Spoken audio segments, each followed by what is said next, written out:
Bonjour à toutes et à tous les amis et bienvenue dans cette review de Raw. Comme chaque semaine, je vais revenir avec vous sur les résultats du Raw de cette semaine.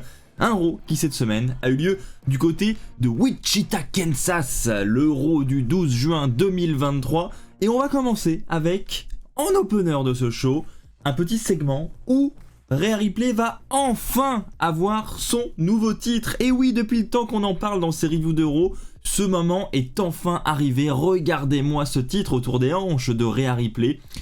Effectivement, Rhea Ripley a exactement le même titre que Seth Rollins et elle a désormais le titre qui est appelé le World Women's Championship, donc le championnat du monde féminin. Donc même design, simplement le strap qui est blanc, mais franchement j'aime beaucoup et on est carrément plus cohérent qu'une championne de SmackDown du côté de Raw. Donc franchement on valide de mon côté. N'hésitez pas à me donner votre avis dans les commentaires les amis. Que pensez-vous de cette nouvelle ceinture pour Rhea Ripley? Est-ce que vous êtes fan? Est-ce que vous validez ou non? On a un petit opener justement avec Adam Pearce qui va nous révéler cette ceinture aux côtés de Rhea Ripley. Ensuite on a Dominic Mysterio qui va arriver pour féliciter Rhea Ripley, pour lui accrocher la ceinture autour des hanches. Et ensuite on aura la musique de Cody Rhodes qui va retentir. Cody Rhodes ne va pas pouvoir s'empêcher de revenir sur Brock Lesnar en disant que voilà, Brock Lesnar n'a pas de couilles pour venir accepter le challenge de Cody Rhodes. Mais maintenant que Dominic Mysterio a eu des couilles pour gifler Cody Rhodes la semaine dernière, peut-être aura-t-il des couilles d'accepter un match face à lui à Money in the Bank. Donc le challenge est lancé par Cody Rhodes et c'est Rhea Ripley qui va finir par accepter le challenge à la place de Dominic Mysterio en disant qu'il a des couilles. Et c'est ça qui est un peu drôle dans l'histoire, c'est que voilà, on nous dit Dominic Mysterio a des couilles, mais d'un autre côté c'est Rhea Ripley qui accepte le challenge à sa place. Donc c'est le côté un petit peu fun de la storyline, c'est que c'est toujours Rhea Ripley qui se met en avant face à Dominic Mysterio qui est toujours en retrait dans cette rivalité et même de manière plus globale. Donc franchement on valide beaucoup ce petit segment. Match officialisé pour Money in the Bank, Cody Rhodes contre Dominic Mysterio du côté de Londres. Franchement on valide, je pense que ça peut nous offrir un bon petit match bien sympa avec encore une fois je pense une pop qui risque d'être assez incroyable pour Cody Rhodes. Pour ce segment j'ai mis un petit 7 sur 10 les amis.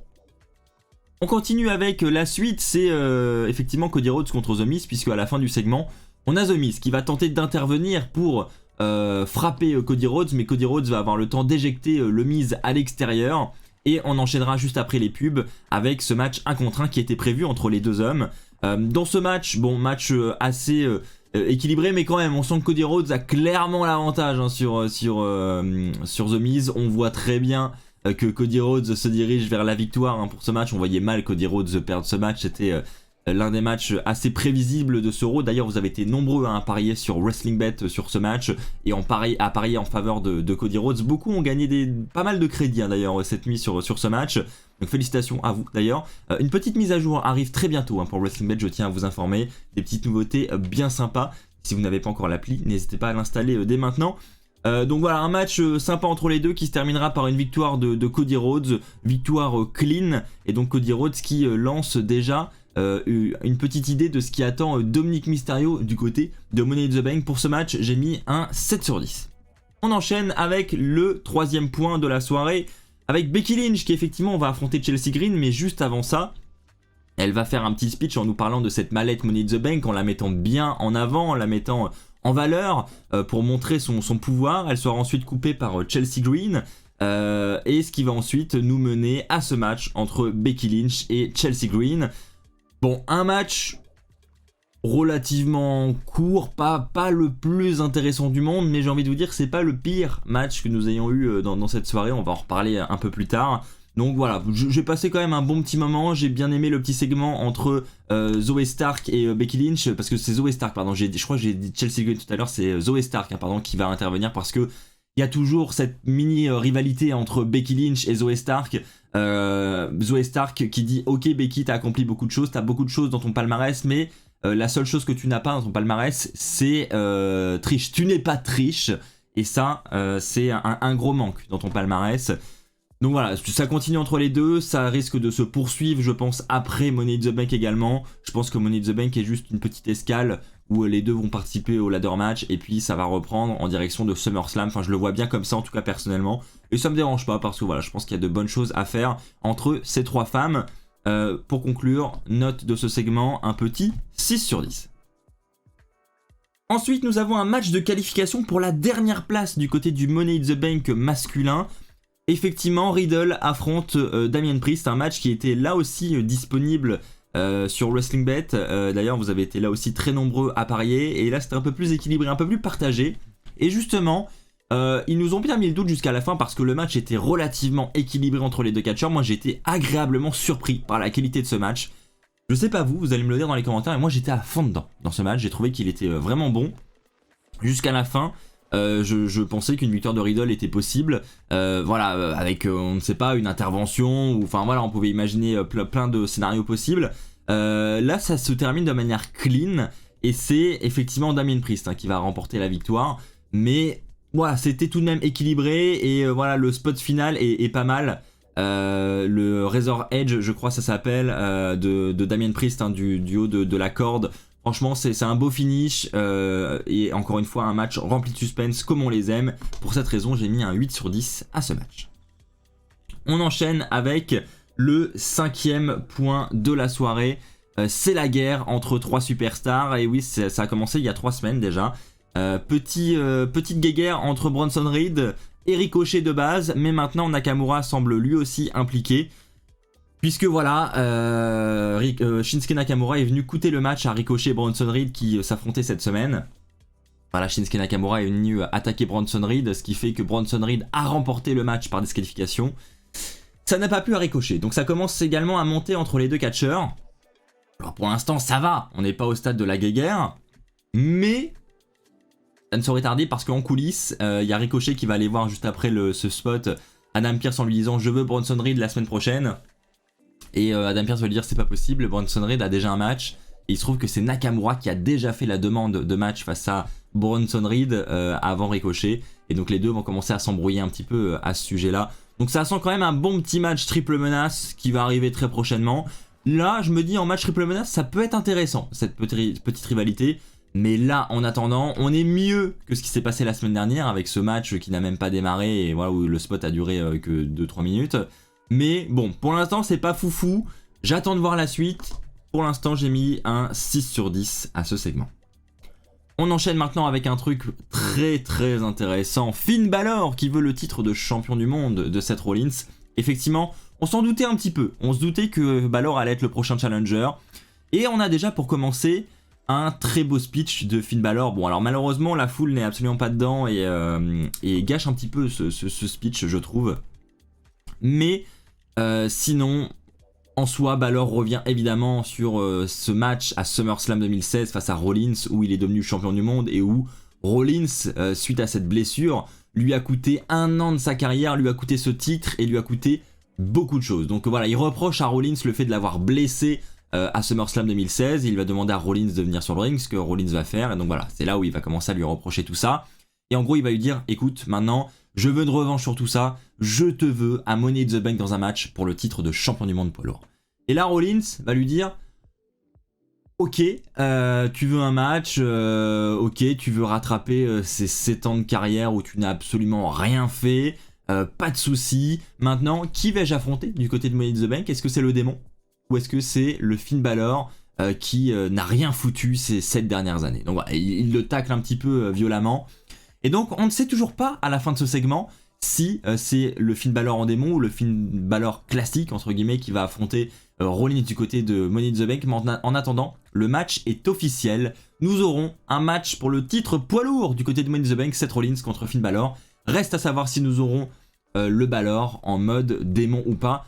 On espère, je pense. Je pense qu'on espère tous voir Finn Balor en mode démon. Ça pourrait être très sympa et ça pourrait ajouter une petite variante et un petit... une variante pour le coup vraiment différente par rapport au match de SummerSlam 2016 et je pense que ça peut vraiment être un plus. Pour ce petit segment et pour la hype que ça amène, j'ai mis un 8 sur 10. On va enchaîner maintenant avec le 7e point de la soirée avec Raquel Rodriguez qui affronte Shayna Baszler cette semaine. On a un match, on le rappelle, de prévu dans 2 semaines, enfin une semaine de ce vendredi. À SmackDown pour les titres féminins par équipe de NXT et de la WWE. Les titres seront unifiés effectivement. On aura Ronda Rousey et Shayna Baszler qui vont affronter Alba Fire et Isla Dawn. Mais en attendant, cette semaine à Raw, on a un autre challenge pour Shayna Baszler et Ronda Rousey. C'est Shayna Baszler qui s'y colle en 1 contre 1. Elle affronte Raquel Rodriguez. Un match qui sera vraiment pas intéressant pour le coup, parce que ça va durer quelques secondes. Et on aura en plus l'intervention de Ronda Rousey. Enfin, ça se termine sur un roll-up déjà de base. Et en plus, on a l'intervention de Ronda Rousey qui va aider Shayna Baszler à maintenir le roll-up. Donc clairement, c'était pas le segment le plus intéressant. Donc pour cette raison, j'ai uniquement mis un 5 sur 10 parce que j'attends de voir quand même. J'aurais bien aimé que Isla Dawn et Alba Fire soient présentes, mais malheureusement, c'était pas le cas. Et j'ai trouvé ça un petit peu dommage. Bon, c'est pas le pire de cette soirée parce que le pire quand même, c'est ça. Pourquoi on a encore des segments comme ça? Enfin, je veux dire, là, pour le coup, je suis absolument pas fondant. Autant des fois, on a des petits segments comme ça en mode comedy wrestling qui peuvent être sympas. Là, honnêtement, cette rivalité avec Maxine et puis les Viking Raiders, enfin, je comprends vraiment pas ce qu'ils veulent faire avec ça. Je trouve ça vraiment pas intéressant. Et voilà, j'ai pas grand chose d'autre à dire. On a un match entre Eric des Viking Raiders et Chad Gable. Pourquoi? Voilà, je n'ai pas d'autre chose à vous dire, c'est pourquoi. Ça dure quelques secondes, ce n'est absolument pas intéressant. Allez, 4 sur 10 les amis. Mais heureusement, pour sauver tout ça, on a un sacré main event qui nous attend. Effectivement, les titres par équipe sont en jeu dans le main event de la soirée. Ils ont négocié en coulisses avant ce main event, Ludwig Kaiser et Gunther. Ils ont négocié pour que les titres soient en jeu. C'est d'ailleurs Kevin Owens qui va accepter le challenge et Adam Pearce ensuite qui va faire valider cette décision au management. Donc les titres par équipe unifiée sont en jeu dans ce main event. Un main event qui, une fois de plus, sera très équilibré entre ces 4 superstars. Et c'est ça qui rend le match vraiment très bon. C'est qu'à plusieurs reprises, on a mais franchement des clotheslines, des coups de la corde à linge de Gunther. Mais Sami Zayn, retourné, enfin extrêmement bien vendu de la part de Sami Zayn à plusieurs reprises. À chaque fois on se dit ça y est, il y a 3 dégagement, ou alors cette dernière image avec l'intervention de Kevin Owens qui vient sauver au dernier moment Sami Zayn en poussant Gunther, et c'est Gunther qui vient briser le compte de son propre partenaire. Enfin, honnêtement, c'était un très bon main event qui se conclura avec l'intervention de Riddle qui viendra distraire Gunther qui sera donc occupé sur la rampe, qui viendra calmer Riddle avec un big boot, mais malheureusement la distraction sera suffisante puisque Ludwig Kaiser sera totalement perturbé et c'est Sami Zayn qui va enchaîner avec son finish pour le compte de 3. On a donc une victoire clean entre guillemets, mais quand même suite à intervention de Riddle, victoire sur donc Ludwig Kaiser. A voir si ça va continuer, si Imperium restera dans la course au titre suite à cette intervention de Riddle. Honnêtement, je pense que oui, je pense qu'ils auront une autre opportunité parce que c'est pas si clean que ça. Certes, il y a le compte de 3, mais voilà, ça reste l'intervention de Riddle et c'est un peu dommage. Moi, je suis un peu déçu de cette intervention de Riddle. J'aurais bien aimé. D'ailleurs, j'aimerais bien. C'est les plans d'ailleurs, visiblement, on en reparlera dans un épisode de WWE News, mais ce sont les plans de séparer les titres par équipe. Et si c'est le cas, j'aimerais bien que il y ait une moitié qui reste du côté de Kevin Owens et Sami Zayn, que l'autre moitié aille du côté de Imperium. Ça serait vraiment cool pour le coup. Pour ce main event, vu que j'ai passé un très bon moment, les amis, j'ai mis un 9 sur 10. Bah écoutez, voilà les amis, c'est ainsi que s'achève cette review de Raw. Un Raw assez sympa cette semaine. Je trouve que j'ai passé un bon petit moment. N'hésitez pas à me partager votre avis dans les commentaires. On se retrouve très vite pour de nouvelles vidéos sur WWE Fan France, avec notamment des vidéos WWE News.